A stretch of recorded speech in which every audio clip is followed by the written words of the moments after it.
Welcome to my study today and part 5 of gerund and infinitive.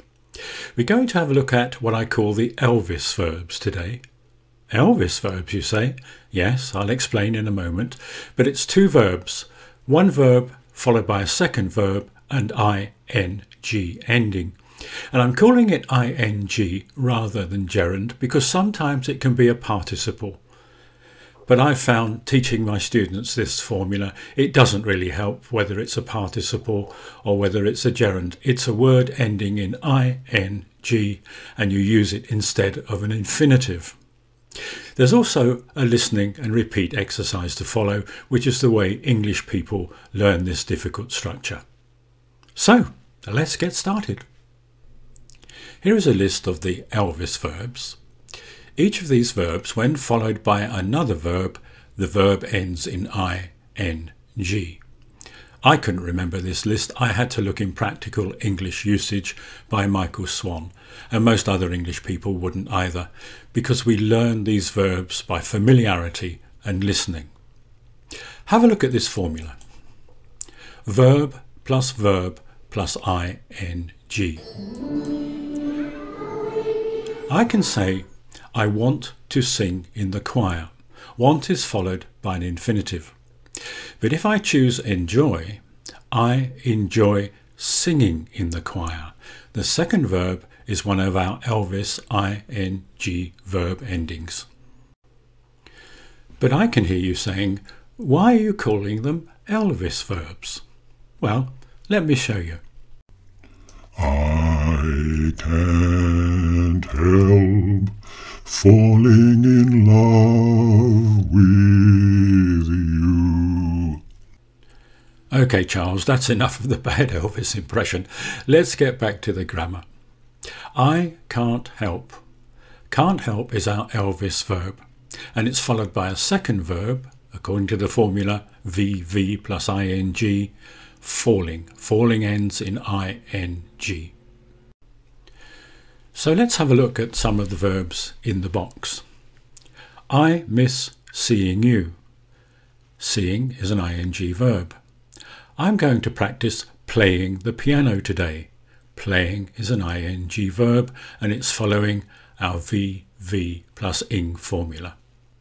So you can use my bad Elvis impression as an aide memoire to help you remember which verbs are followed by the ing verb. And here are some more examples. Would you mind opening the window, please? Would you mind is a polite way of asking someone to do something in English. I'll keep on doing the lottery until I win. Keep on is one of our Elvis verbs. It's followed by doing, which is an ing verb, or you could substitute I'll keep on singing, playing, or working. And here's an idiomatic use of this formula. Edward burst out crying when he saw his broken toys. When we talk about an activity, the ing ending on a verb is very useful. I'm going to go swimming, walking, horse riding. And we can use the Elvis structure as another way of avoiding the passive. I think my hair needs cutting. What we're really saying is, I think my hair needs to be cut by the hairdresser. And you'll remember from previous videos, if you see that by, you probably have a passive structure. Before we go to the listening exercise, could I ask you perhaps to tell your fellow students about our videos? Please subscribe below and hit that bell. Exercise 1. Listen and repeat and try to copy the intonation and stress patterns so that you can sound really English when you reproduce these sentences. We're looking at verb plus verb ing. Please stop barking or I shall get caught. Please stop barking or I shall get caught. Can you imagine landing on Mars? Can you imagine landing on Mars? I would suggest drinking your coffee when it cools down. I would suggest drinking your coffee when it cools down.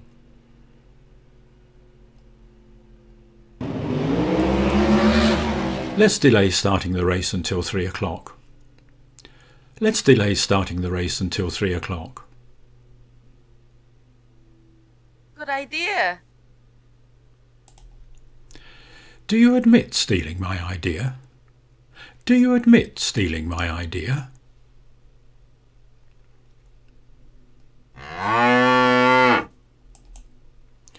I'm going to give up drinking milk. I'm going to give up drinking milk.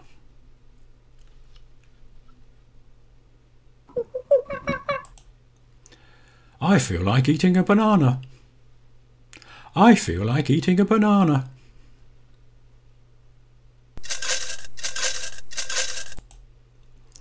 Would you consider volunteering at our charity shop? Would you consider volunteering at our charity shop?